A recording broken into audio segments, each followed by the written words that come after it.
পর্ষদের পক্ষ থেকে বলছি, তোমরা যারা নেতাজি মুক্ত বিশ্ববিদ্যালয় হিস্ট্রিতে এমএ বা মাস্টার ডিগ্রি পড়ছো সেকেন্ড ইয়ার, তাদের জন্য আমরা পড়ার বিষয়ের পক্ষ থেকে একটা খুব গুরুত্বপূর্ণ ভিডিও নিয়ে এসেছি। এই ভিডিওতে তোমাদের যে ফিফথ পেপার অর্থাৎ হিস্ট্রি অফ ইউরোপ 1789 থেকে 1945 সাল পর্যন্ত যে পেপারটা আছে, সেই পেপারের আমরা একেবারে শেষ মুহূর্তে সাজেশন নিয়ে এসেছি। ইতিপূর্বে আমরা একটা সাজেশন দিয়েছিলাম এবং তোমাদের বলেছিলাম অ্যাসাইনমেন্টের পরে আমরা একটা ফাইনাল সাজেশন দেবো, সেই সাজেশনটা নিয়ে এসেছি।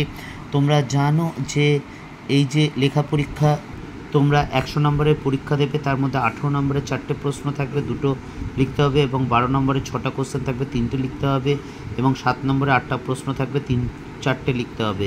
এই টোটাল 100 নম্বর, এর থেকে 80% নেওয়া হবে এবং অ্যাসাইনমেন্টে 20% নেওয়া হবে। তার পরিপ্রেক্ষিতে রেজাল্ট হবে। এই যে আমাদের 18 নম্বরের প্রশ্ন দেখো, প্রথমেরটা, মহাদেশীয় অবরোধ ব্যবস্থা বলতে কী বোঝো? নেপোলিয়ন পতনিয়ার ভূমিকা।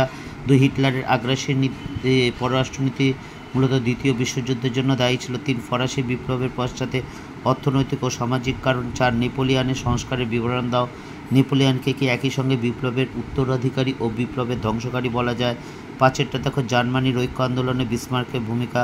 6 প্রথম বিশ্বযুদ্ধের কারণ। 7 ইংল্যান্ডের শিল্প বিপ্লবের কারণ ও ফলাফল। 8 তুমি কি মনে করে ডাইরেক্টলি শাসন নেপোলিয়নের ক্ষমতার উত্থানে সাহায্য করেছিল?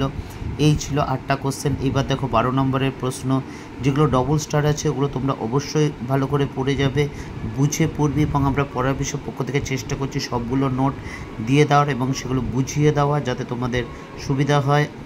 কারণ আমরা পড়ার বিষয়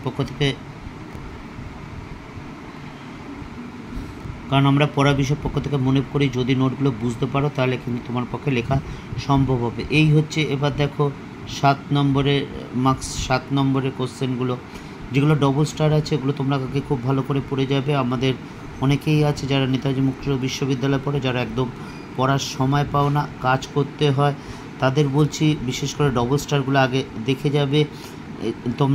আমরা তোমাদের বলেছিলাম অ্যাসাইনমেন্টে সম্পূর্ণ উত্তর করে দিয়েছিলাম, সম্পূর্ণ আমাদের অনলাইনের মাধ্যমে।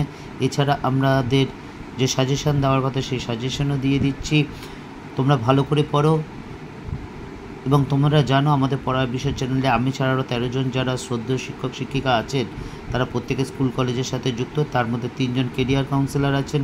কাজে তোমরা যদি মনে করো মাস্টার ডিগ্রি কমপ্লিট করার পর কে কী করতে চাও, এই বিষয় সম্পর্কে তোমাদের যদি জানতে চাও আমাদের বলো, আমরা অবশ্যই তোমাদের সাহায্য করার চেষ্টা করব। পড়ার বিষয় পক্ষ থেকে এতটুকুই। অগ্রিম শুভেচ্ছা রইল সকলের জন্য।